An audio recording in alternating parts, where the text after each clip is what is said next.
Silakan duduk Bapak Ibu Saudara, Shalom.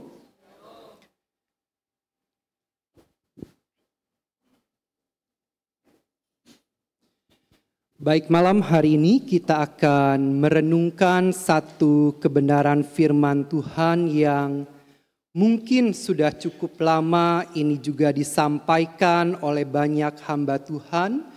Tapi tidak ada salahnya kalau kembali kita merenungkan apa yang menjadi tuntunan Tuhan dalam kehidupan setiap orang percaya. Dan kita berdoa bahwa setiap firman yang disampaikan tidak lalu begitu saja dalam hidup kita, sebab perkataan firman itu adalah benih yang hidup dalam hidup kita. Kalau benih itu direspon dengan baik dalam hidup kita, maka benih itu akan tumbuh, berbuah dengan lebat dalam hidup kita. Amin, saudara. Dan malam hari ini kita akan belajar satu kebenaran firman tentang kuasa perkataan. Saudara percaya perkataan kita punya kuasa?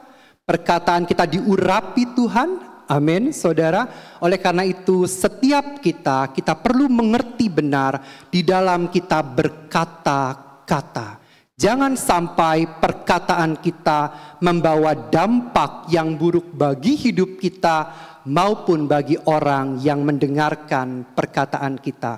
Sebab dari satu mulut yang sama tidak bisa saudara keluarkan kutuk, saudara juga keluarkan berkat. Kita harus pilih, kita mau keluarkan berkat atau perkataan kita adalah perkataan yang mematikan orang lain. Malam hari kita akan melihat satu survei saudara yang pernah dilakukan beberapa puluh tahun yang lalu oleh seorang profesor dari Universitas California di Amerika, San Francisco sana. Dia bernama Luan Brizendine saudara. Dia meneliti saudara bahwa wanita itu berkata-kata satu hari wanita itu harus memproduksi 20.000 kata-kata. Jadi dari saudara bangun tidur sampai nanti saudara tidur lagi di malam hari, survei responden yang berkata 85% itu mengatakan 20.000 kata itu harus keluar dari mulut seorang wanita. Sementara pria itu hanya 7.000. Saudara bayangkan hampir 3 kali lipatnya pria itu lebih sedikit dibanding wanita berbicara. Betul saudara atau benar? Saudara beli sayur nih di tukang sayur. Beli cabai 500, nggak boleh sekarang saudara. 5.000 lah ya, atau 10.000. Ngobrolnya tuh setengah jam saudara. Itu baru sampai di tukang sayur saudara. Belum hal-hal yang lainnya. Ini survei membuktikan dia seorang doktor, profesor, saudara, seorang ahli kalau dikatakan neuropsikiater gitu saudara ya. Dia meneliti ini 85% respondennya itu berkata seperti itu. Jadi dia sebar kuesioner saudara. Dia bisa katakan sampai mengambil satu kesimpulan dan dia juga menulis buku tentang male and female brain. Jadi otak pria dan otak wanita itu beda saudara ya. Jadi kita harus paham kenapa kalau wanita tuh ada satu masalah semua kebawa yang lainnya. Nah saudara perhatikan seorang wanita di dalam tasnya semua masuk. Bedak di situ, lipstik di situ, sisir di situ, dompet di situ, handphone di situ, semua masuk jadi satu dalam satu tempat. Pria enggak saudara? Di kantong ada handphone, di kantong saku kiri ada kunci mobil, di belakang ada dompet. Jadi pria lebih bisa memilah begitu saudara dibanding wanita. Kalau wanita tuh jadi satu saudara. Itu kenyataan saudara. Nah makanya kita perlu bijaksana di dalam berkata-kata saudara. Kenapa? Jika begitu banyak kata yang diucapkan dan itu tidak terkontrol saudara. Kadang kita nggak kontrol loh saudara. Kita ngomong tuh kita nggak kontrol kadang. Maksud kita bercanda saudara. Ada orang yang merasa tersinggung saudara. Maksud kita cuma main-main, ada orang yang tidak suka, saudara. Nah, ini kita perlu kontrol diri di sini, saudara. Kenapa? Sebab perkataan itu sangat berkuasa. Apalagi kita sebagai orang percaya, kita punya kuasa di dalam berkata-kata, saudara. Jadi 20.000 kata untuk wanita dan 7.000 kata untuk pria, kita bisa detect dari bangun pagi sampai kita tidur lagi. Berapa banyak kata yang bermanfaat yang kita ucapkan. Berapa banyak perkataan sia-sia yang keluar dari mulut kita. Kita bisa evaluasi itu setiap hari. Dan dengan begitu kita bisa belajar, saudara, untuk menjadi pribadi-pribadi Kristen yang berdampak. Kita perlu kontrol setiap perkataan kita. Jangan ada perkataan negatif yang keluar dari hidup kita. Sebab apa? Sebab perkataan itu punya kuasa, saudara. Kalau saudara berkata, mati gua, mati gua, mati gua, mati saudara lama-lama. Tidak ada power dalam hidup kita untuk menghidupkan apa yang mati dalam hidup kita. Semua dikatakan mati dah gua, saudara. Secara tidak langsung itu kutuk sedang terjadi dalam hidup kita. Tapi kalau kita ubah perkataan itu dengan perkataan yang menghidupkan, benih firman itu ada dalam mulut kita, itu menghidupkan hidup kita. Amin, saudara. Nah, kita perlu melihat mengapa kita harus berhati-hati dengan perkataan. Sebab perkataan itu adalah benih, saudara. Saudara berkata-kata itu saudara sedang nabur benih, saudara. Benih kepada siapa? Kepada anak saudara. Kepada siapa? Kepada suami saudara. Kepada siapa? Kepada orang-orang yang saudara temui. Itu adalah sebuah benih, saudara. Terlebih lagi perkataan firman Tuhan, ini adalah benih kehidupan. Kalau ini tertanam dalam hati kita, ini berakar, bertumbuh dan berbuah dengan baik, maka kita akan menuai hal yang baik dari perkataan kita. Tapi kalau perkataan kita buruk, kita akan menuai hal yang buruk juga dari apa yang kita katakan. Lidah yang ada di dalam mulut kita itu akan sangat berbahaya, saudara. Dia bisa sangat berbahaya kalau tidak dikelola dengan baik. Dari mana munculnya pertikaian? Dari perkataan, saudara. Dari mana munculnya pertengkaran? Dari perkataan. Dari mana munculnya fitnah? Dari perkataan, saudara. Sesuatu yang kecil dalam semesta alam semesta ini, kalau tidak dikelola dengan baik, itu akan sangat amat berbahaya. Mazmur 34 ayat 14 berkata, jagalah lidahmu terhadap yang jahat dan bibirmu terhadap ucapan-ucapan yang menipu.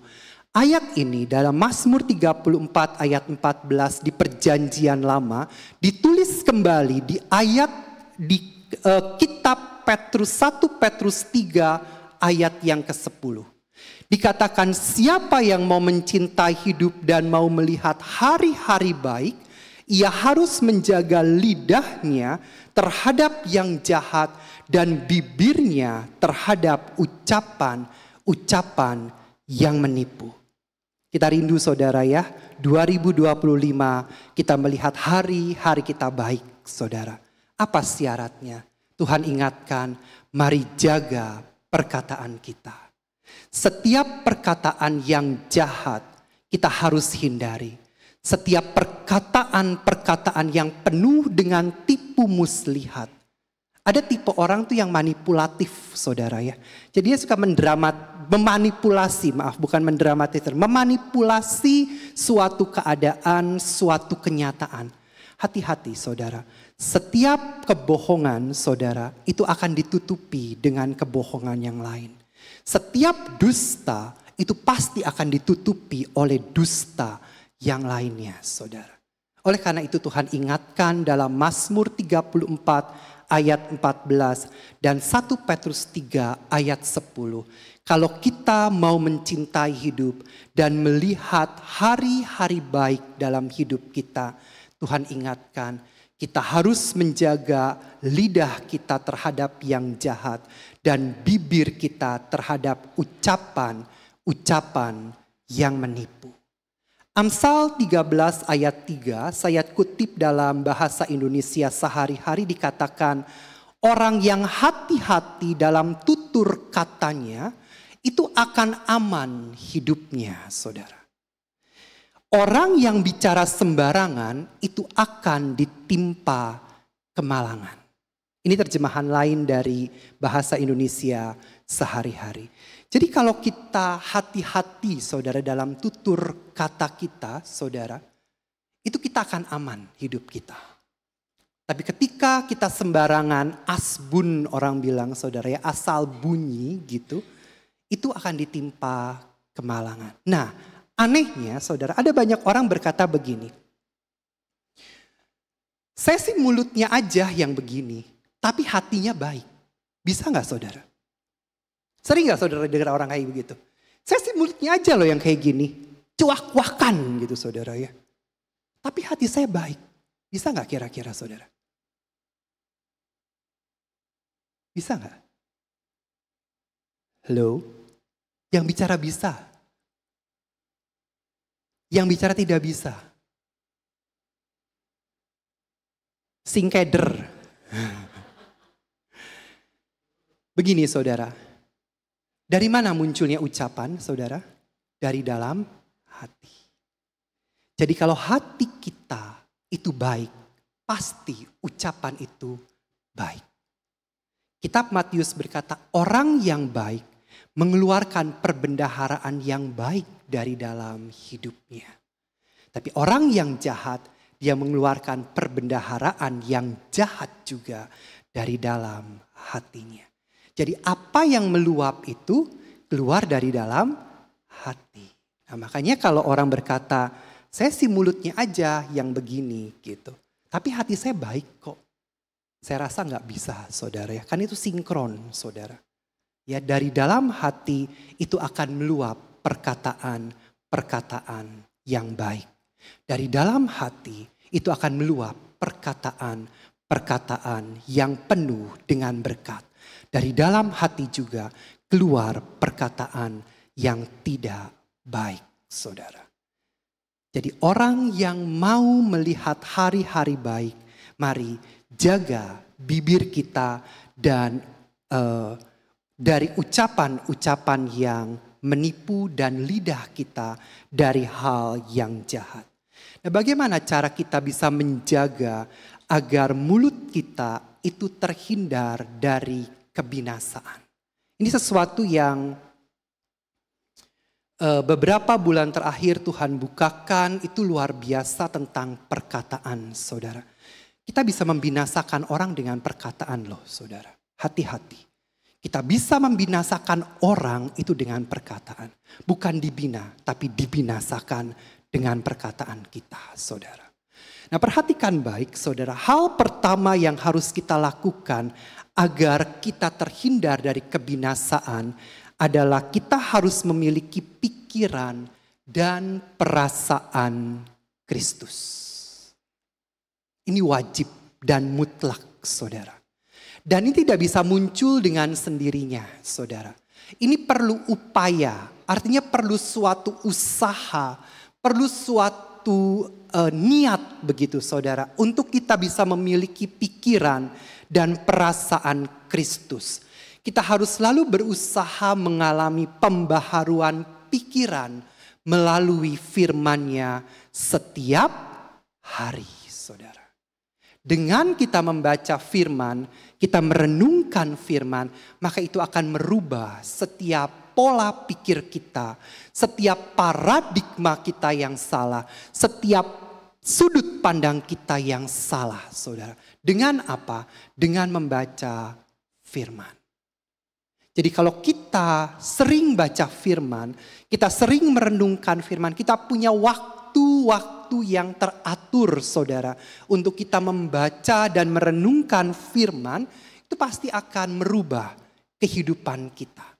Sadar atau tidak saudara, saudara pasti akan merasakan ada perubahan yang terjadi. Mungkin kita tidak sadari secara real begitu saudara. Tapi orang berkata, kamu berubah loh. 2-3 tahun yang lalu saya kenal kamu gak begini. Tapi hari ini saya kenal kamu luar biasa. Perkataan kamu, pola pikir kamu, semua positif sekarang. Semua didukung oleh kebenaran firman. Semua berubah saudara. Berubah ke arah yang lebih baik saudara. Ini harus diupayakan. Kita nggak bisa kalau hanya sekedar menunggu, menanti begitu saudara ya. Tapi mau tidak mau ini wajib untuk kita lakukan setiap hari. Karena apa? Karena tanpa firman Tuhan yang mengisi hati dan pikiran kita, maka dunia yang akan mengisi hati dan pikiran kita. Hanya 2 toh pilihannya. Kalau tidak firman berarti pola pikir dunia. Kalau bukan pola pikir kerajaan Allah, berarti pola pikir kerajaannya dunia. Itu yang akan mengisi kita. Tinggal mana yang mau kita pilih. Kita memiliki hati dan pikiran Kristus supaya hari-hari ini kita boleh beroleh hati yang bijaksana saudara. Supaya apa? Supaya pikiran dan perasaan kita itu selaras dengan kehendaknya Allah. Mungkin kita tidak bisa persis seperti Tuhan Yesus saudara. Tapi paling tidak kita menyelaraskan antara pikiran Allah, perasaannya Tuhan dengan pikiran dan perasaannya kita. Sebab Allah di surga, kita masih di bumi saudara. Paling tidak kita menyelaraskan dengan apa? Dengan membaca firman Allah. Hal yang kedua saudara. Sebelum berbicara kita harus berpikir saudara. Ya, jadi mikir dulu baru ngomong gitu saudara. Jangan ngomong dulu baru mikir. Nanti gini, tadi saya ngomong apa ya sama dia ya. Dia tersinggung gak nih? Dia marah gak nih dengan perkataan saya? Lebih baik kita mikir dulu baru kita bicara. Amsal 12 ayat 18 berkata, kata-kata yang tidak dipikir itu seperti tikaman pedang. Jelep, jelep, jelep gitu ya saudara ya. Orang yang mendengar itu sakit hati gitu saudara. Gak dipikir ngomongnya. Jelep, jelep, jelep gitu saudara.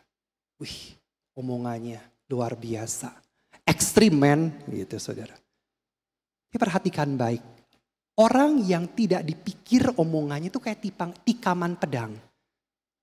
Saudara pernah tikam pedang? Kegores cutter pernah saudara? Sakit? Sakit saudara. Tikaman pedang itu jauh lebih sakit saudara. Tetapi lidah orang berhikmat itu menyembuhkan. Dia memberikan satu kekuatan. Satu pemulihan saudara. Satu semangat yang baru. Yang tadinya sudah patah semangat. Tapi dengan lidah yang berhikmat. Itu perkataannya membangkitkan semangat yang patah saudara. Jangan sudah jatuh diinjak saudara. Habis saudara. Sudah jatuh dibangkitkan saudara. Dibangkitkan saudara. Kenapa? Karena kalau diinjak saudara, sama saja kita membunuh dia saudara. Setiap perkataan kita harus pikir dengan baik-baik. Yakobus pasal 3 ayat 5 di dalam terjemahan lain berkata demikian. Begitu juga dengan lidah kita, meskipun lidah kita itu kecil, namun ia dapat menyombongkan diri tentang hal-hal yang besar. Bayangkan betapa besarnya hutan dapat dibakar oleh api yang sangat kecil. Nah, saya tuliskan di situ, lidah itu dapat membakar seluruh jalan hidup seseorang sama seperti Gehenna atau Gehinom, saudara. Saya akan jelaskan apa yang dimaksud dengan Gehenna atau Gehinom, saudara. Gehenna itu berasal dari bahasa Ibrani, yaitu Gehinom yang berarti lembah Hinom, saudara. Letak lembah ini, saudara, itu ada di barat daya dan selatan. Jadi di antara barat daya dan selatan dari kota Yerusalem. Di mana tempat ini dulu, saudara, dulu pada zaman raja-raja seperti Salmon, saudara ya, Manasye itu sekitar abad 10 Masehi 7 sampai dengan 10 sebelum Masehi, saudara, itu dilakukan pembakaran anak, saudara. Jadi korban. Kalau saudara baca di Perjanjian Lama kan dikorbankan kepada dewa Molok gitu, saudara, dewanya orang Amon gitu, saudara. Itu dikorbankan. Dan api di tempat ini tuh tidak pernah berhenti, saudara. Nah, tempat ini pada akhirnya dijadikan tempat pembakaran sampah, saudara. Supaya tidak terulang lagi adanya korban-korban anak-anak yang dibakar hidup-hidup di lembah Hinom ini, saudara. Akhirnya diganti menjadi sebuah tempat pembakaran sampah. Dan ternyata, saudara, nama Gehinom ini kemudian diambil oleh orang-orang Yahudi, agama Yahudi dan Kristen itu diterjemahkan menjadi neraka, saudara. Jadi api yang tidak pernah berhenti itu akan seperti api neraka yang tidak pernah padam. Artinya setiap perkataan kita yang membuat orang lain itu menjadi jatuh, membuat orang lain itu menjadi down, saudara, itu akan terus teringat dalam memori seseorang. Dan itu seperti api yang membakar hidupnya. Coba saudara punya anak, saudara katakan begini, dasar kamu bodoh ya, kamu gak bisa apa-apa. Anak siapa kamu? Lah, mama anak siapa ini? Yang lahirin siapa? Nah kan dia bingung anaknya, saudara. Kamu bodoh, sekali itu akan terekam, saudara. Kita punya memori loh, saudara. Ini kita punya memori yang cukup baik, saudara ya. Anak saudara apalagi memorinya masih kosong gitu. Yang ditanamkan, bodoh ya kamu. Bodoh, kamu gak bisa apa-apa. Terus terngiang itu, saudara. Itu membakar dia, saudara. Ketika dia mau melakukan sesuatu, oh iya mama saya bilang saya gak bisa apa-apa. Oh saya gak bisa kok ini. Itu seperti api yang membakar hidup dia, saudara. Dan itu akan terus dibawa sepanjang seumur hidupnya. Kalau dia tidak dipulihkan, dia akan jadi orang yang gagal. Saya gagal, saya gagal, saya gagal. Saya tidak bisa apa-apa. Kenapa?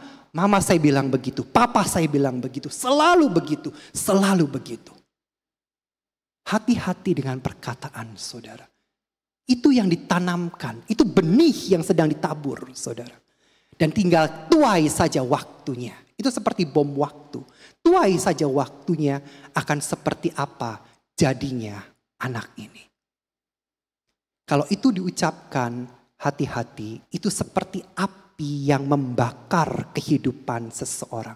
Terngiang terus, saudara, terngiang terus. Kita punya memori, kita punya otak, saudara, yang merekam setiap pembicaraan. Audio itu, otak kita merekam audio itu 50%, saudara. Kalau saudara audio visual 80% terekam di otak kita. Jadi hati-hati sekali ketika kita bicara. Sepanjang saya mengajar sampai hari ini, saya tidak pernah mengatakan bodoh kepada murid saya. Tidak pernah, saudara. Tidak pernah. Karena apa? Kalau dia tidak bodoh, dia tidak ada di tempat itu, saudara. Dia ada di tempat itu karena dia tidak bisa. Itu tugas saya, membuat dia bisa. Membuat dia mengerti. Membuat dia memahami. Itu tugas saya. Jadi kalau saya berkata, dasar kamu bodoh gini aja gak bisa. Orang akan berkata, justru dia ada di tempat itu. Untuk kamu didik, untuk kamu ajari, untuk kamu berikan pengertian. Supaya dia bisa. Hati-hati, saudara. Dengan anak orang saya tidak pernah berkata bodoh. Di istri saya tanya, saya tidak pernah berkata bodoh. 21 tahun kami menikah, saya tidak pernah berkata, dasar kamu bodoh. Tidak pernah, saudara. Dalam konteks bercanda, dalam konteks serius saya tidak pernah berkata itu. Kenapa? Itu menyakiti seperti tikaman pedang, saudara. Kenapa suami saya berkata saya bodoh? Kenapa papa mama saya berkata saya bodoh? Kenapa itu terjadi? Karena kontrol dari lidah kita, dari mulut kita yang tidak bisa dikontrol dengan baik. Lost blong, saudara. Gak ada remnya, saudara. Nah, hati-hati dengan perkataan-perkataan kita. Itu seperti api yang membakar. Saya ada satu video, mungkin saudara bapak ibu pernah melihat, bahwa benda mati pun itu punya memori, saudara. Boleh tolong diputarkan, ini dari seorang ilmuwan Jepang, saudara mungkin pernah tahu Masaru Emoto, yang meneliti cara kerja air, saudara. Ini benda mati ya saudara ya. Kita makhluk hidup, kita pasti punya memori. Kita akan lihat tayangannya sekitar 2 menit lebih, saudara.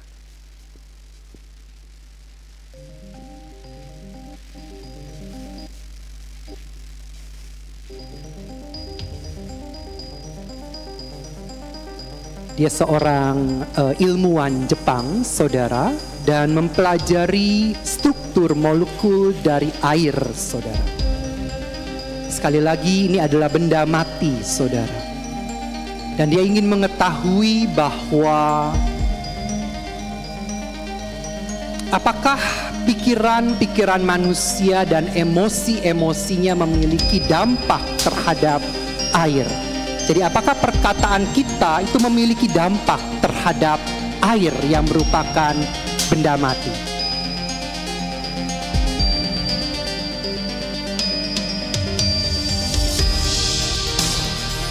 Ternyata struktur molekul airnya berubah, saudara. Ketika kita mengucapkan sesuatu, struktur molekul air itu berubah. Dengan riset yang dia lakukan, dia menemui bahwa air yang kita minum dan gunakan itu punya memori luar biasa, saudara. Allah kita tuh luar biasa, air punya memori, saudara. Nah, ini bagaimana molekul air bereaksi terhadap emosi-emosi yang berbeda, saudara. Ada love and gratitude, ada kasih, cinta, dan rasa syukur. Saudara lihat molekulnya. Nah, ini yang evil, saudara ya. Yang perkataan-perkataan jahat, molekulnya akan berubah seperti ini, saudara. Kamu menjijikkan bagiku. Disgust me, menjijikkan bagi saya. Lihat molekulnya seperti ini. Ucapan terima kasih, molekulnya juga bagus, saudara.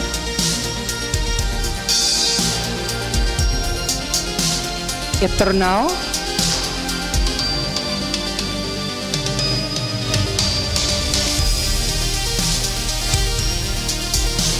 Ini kedamaian, peace, damai. Ada simfoni.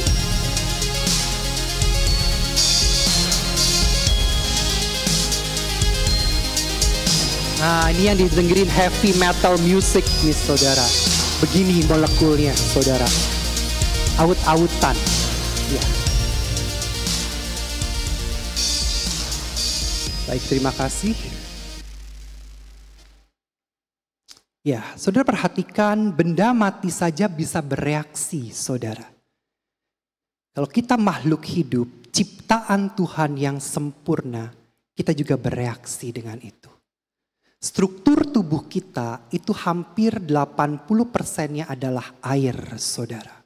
Dan itu merekam di pikiran kita. Betul ya saudara ya? Benda mati punya memori, saudara.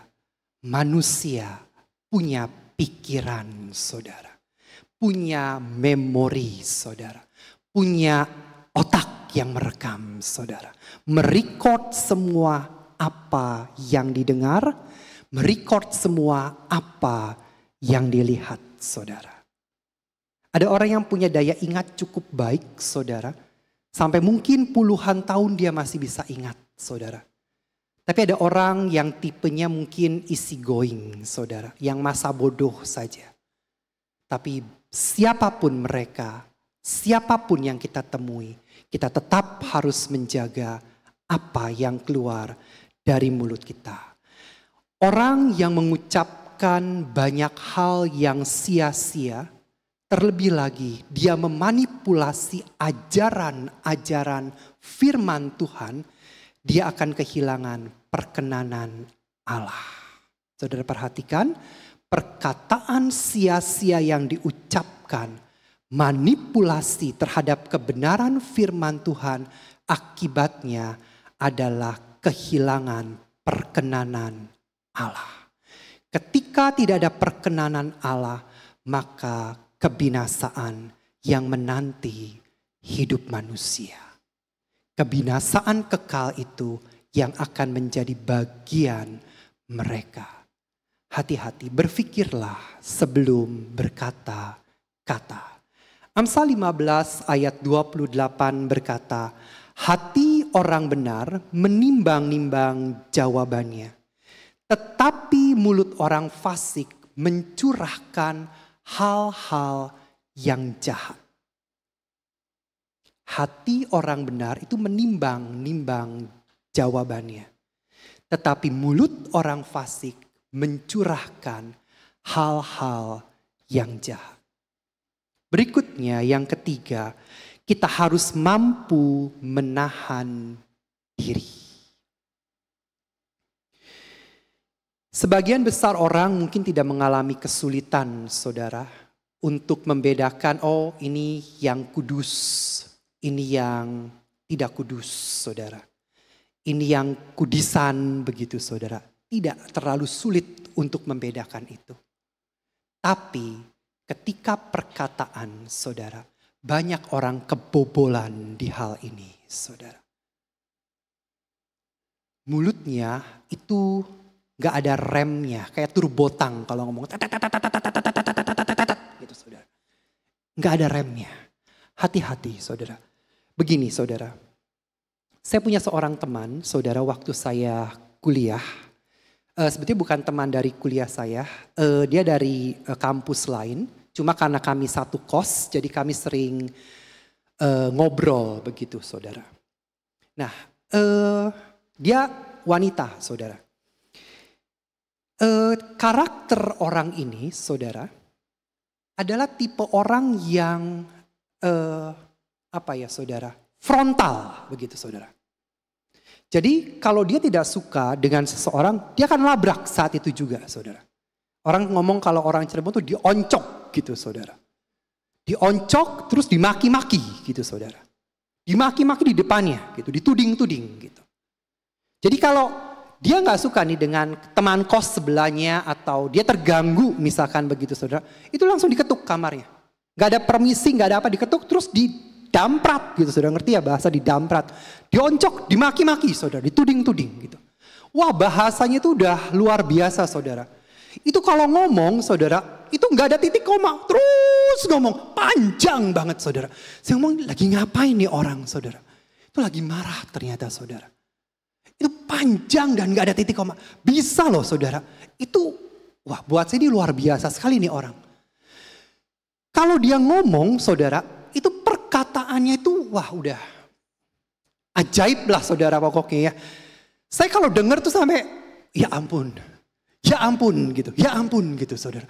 Saya cuma bisa ya ampun aja, saudara. Karena bahasanya itu yang, waduh, sophisticated gitu, saudara, ya, melambung tinggi gitu bahasanya yang saya nggak pernah kepikir nih seorang wanita bisa ngomong kayak begitu, saudara.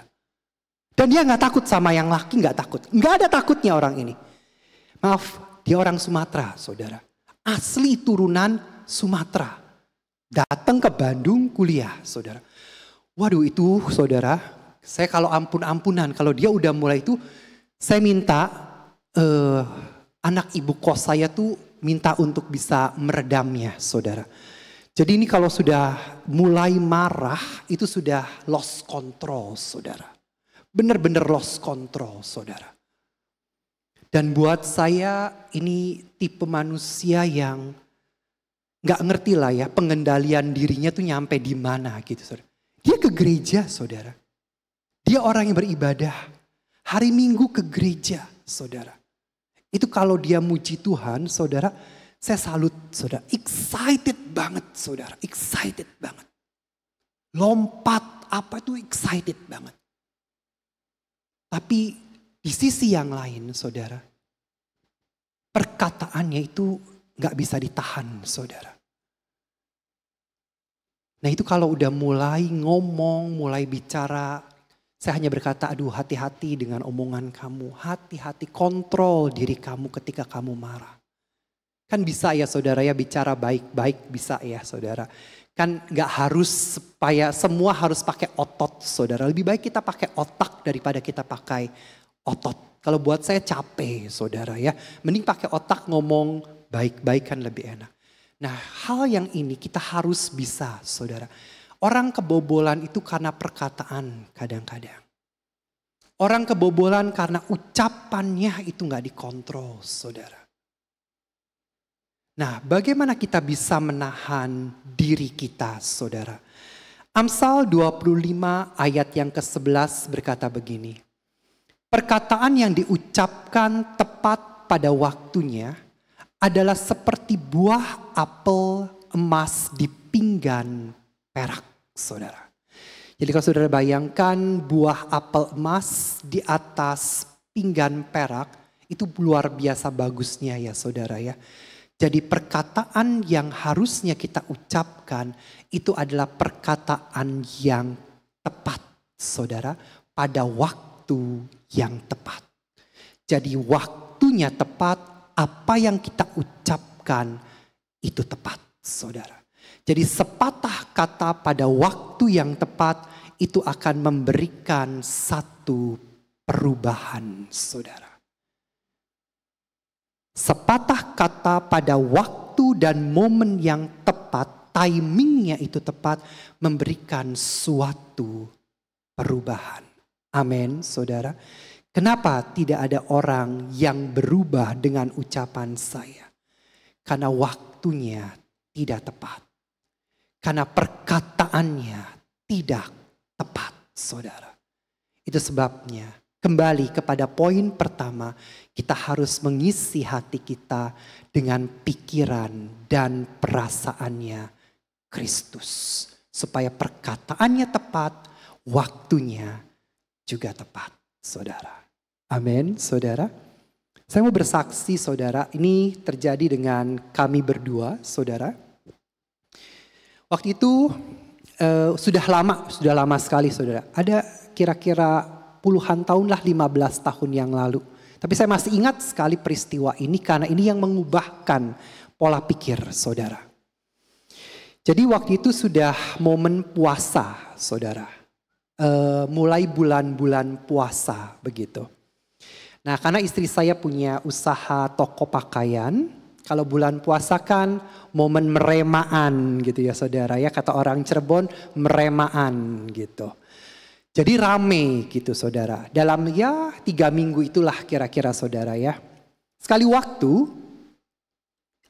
kita mau ada kegiatan nih saudara, mau ada kegiatan kalau tidak salah hari itu atau dalam minggu itu kita ada kegiatan. Terus istri saya berkata begini, apa saya gak usah datang aja kali ya hari Minggu besok gitu. Lumayan lagi rame tokonya gitu saudara. Dalam hati sih ya benar juga sih gitu ya. Setahun sekali momen gitu saudara.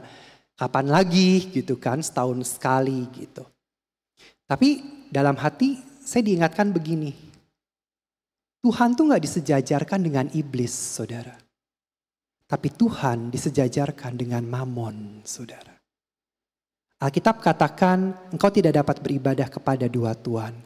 Kepada Allah dan kepada mamon. Kalau dengan iblis kita tahu, oh dia jahat, gak boleh kita lakukan. Tapi disejajarkan dengan mamon, ini kan momen mumpung gitu saudara. Puji Tuhan saudara. Istri saya berkata, iya deh. Kalau gitu kita tutup aja. Saya datang ke kegiatan gereja. tanpa mengurangi berkat Tuhan, saudara. Tidak ada yang berkurang dari situ. Karena Allah kita bukan Allah yang berhutang. Dia menggantikan itu di hari-hari berikutnya. Satu perkataan yang tepat di momen yang tepat merubah. Sejak hari itu sampai tahun-tahun ke depan, sampai tahun lalu. Tidak pernah buka di hari yang ada kita punya kegiatan, saudara. Kenapa? Berkat Tuhan tidak diukur dalam satu momen tertentu. Amin, saudara. Berkat Tuhan berlaku dalam hidup kita sepanjang masa hidup kita. Respon hati kita itu harus benar dengan Tuhan Yesus, saudara. Hal yang keempat, yang terakhir, saudara. Kita harus bisa mengekang lidah kita. Yakobus 1 ayat 26. Kita akan baca ayat ini bersama. 2, 3. Jikalau ada seorang menganggap dirinya beribadah tetapi tidak mengekang lidahnya, ia menipu dirinya sendiri, maka sia-sialah ibadahnya. Ngeri ya saudara ya. Aktif di gereja. Ibadah dari Senin sampai Minggu hadir. Pagi, siang, malam di gereja. Tapi lidahnya tidak dikekang, saudara. Alkitab, ini Alkitab loh saudara yang ngomong ya, bukan saya. Sia-sialah ibadahnya. Saudara mau sia-sia ibadah? Tidak Tuhan perhitungkan. Gara-gara apa? Mulutnya. Mulutnya jahat, saudara.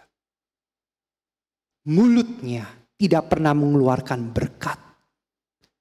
Kutuk demi kutuk yang keluar. Hujatan demi hujatan yang keluar. Tuhan katakan, Alkitab tuliskan, ingatkan. Maka sia-sialah ibadahnya. Kata kekang, saudara, kalau saudara lihat di gambar, kalau saudara buka Google, saudara, itu adalah besi bergerigi, saudara. Mirip kayak gergaji gitu, saudara ya. Yang dipasang pada mulut kuda, saudara. Supaya tuh nggak gerak sembarangan gitu. Nah kalau mau coba boleh saudara. Supaya dipasang gitu ya. Supaya nggak ngomong sembarangan gitu saudara. Ya, nah kenapa? Alkitab ingatkan kita perlu mengekang lidah kita, saudara. Ini kalau tidak, saudara, ini akan jadi sesuatu yang bumerang. Bisa buat kita, bisa buat saudara, bisa buat kita semua, saudara. Hati-hati dengan lidah ini, saudara. Sekalipun kecil, saudara, tapi bisa menjatuhkan ataupun membangun seseorang. Ibadah kita itu akan menjadi sia-sia, saudara. Ketika perkataan kita tidak ada kontrolnya, saudara. Bukannya kita mendapat kehormatan, kemuliaan Allah, tapi malah kita menjadi orang yang mungkin tidak berbuah di hadapan Tuhan. Gara-gara apa? Gara-gara perkataan, saudara. Hati-hati. Itu meniadakan semuanya, saudara. Saudara mau jadi orang Kristen yang berdampak. Amin, saudara. Ini salah satu yang harus kita pelajari dalam hidup ini. Memang tidak mudah, saudara. Saya banyak belajar dalam hal ini. Itu tidak mudah, saudara. Tapi mau tidak mau, kita harus belajar. Supaya ayat 1, Yakobus 1 ayat 26 itu tidak terjadi. Karena kita tidak mau apa yang sudah kita lakukan itu menjadi sia-sia di hadapan Tuhan. Sudah dengarkan ya khotbah tentang apa itu ibadah, saudara. Salah satunya kita harus mengekang omongan kita, mengekang lidah kita. Amin. Mari saya undang kita bangkit berdiri. Saya undang pemain musik, worship leader dan singer.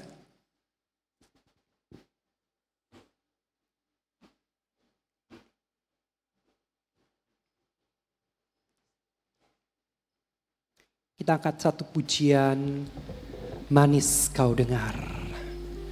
Biarlah apa yang keluar dari mulut kita itu boleh menyukakan hati Tuhan, menyenangkan hati Tuhan. Amin, saudara.